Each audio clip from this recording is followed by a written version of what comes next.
Now it's official and confirmed by Romano, United has made a decision on Ten Hag. Consider subscribing and let's go to the report. Fabrizio Romano has reported that Erik Ten Hag is set to stay at Manchester United for the start of the 2024 out of 25 season after a rough second year. Romano reported that a decision has been made to keep Ten Hag as Manchester United manager for the following season, or the start of it at least.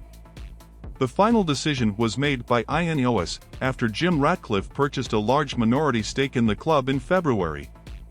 This may be surprising as new owners often want to replace the manager with their own philosophy. The Italian journalist confirmed David Ornstein's reports that contract talks will also follow.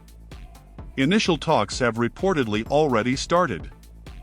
It seems that the 13-time Premier League winners are putting all of their eggs in the Dutch manager's basket. This is interesting as the board had just taken over 2 weeks to decide whether to keep Ten Hag, even beginning talks with Thomas Tuchel. Their decision to extend his contract, which expires next summer, could be questioned. It was a relatively impressive first season in England for the tactician, after arriving from Ajax in the Eredivisie. In the 2022-23 season, the Red Devils finished third in the league, and although they were 9 points off second place, they were comfortably 8 points within the Champions League spots.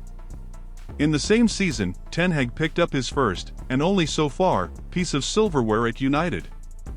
They beat Newcastle United in the EFL Cup final and looked to be in a good position for the coming season. However, his second season had been nothing short of disastrous. They finished bottom of their Champions League group with 4 points below Galatasaray.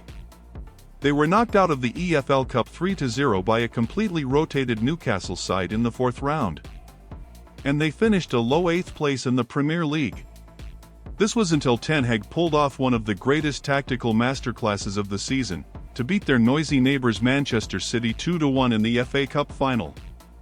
This leads us to question how big of an influence this one game was, in a huge decision regarding Manchester United's future. Now everything is clear, but comment if you agree with Ineos' decision to keep Ten Hag for the next season.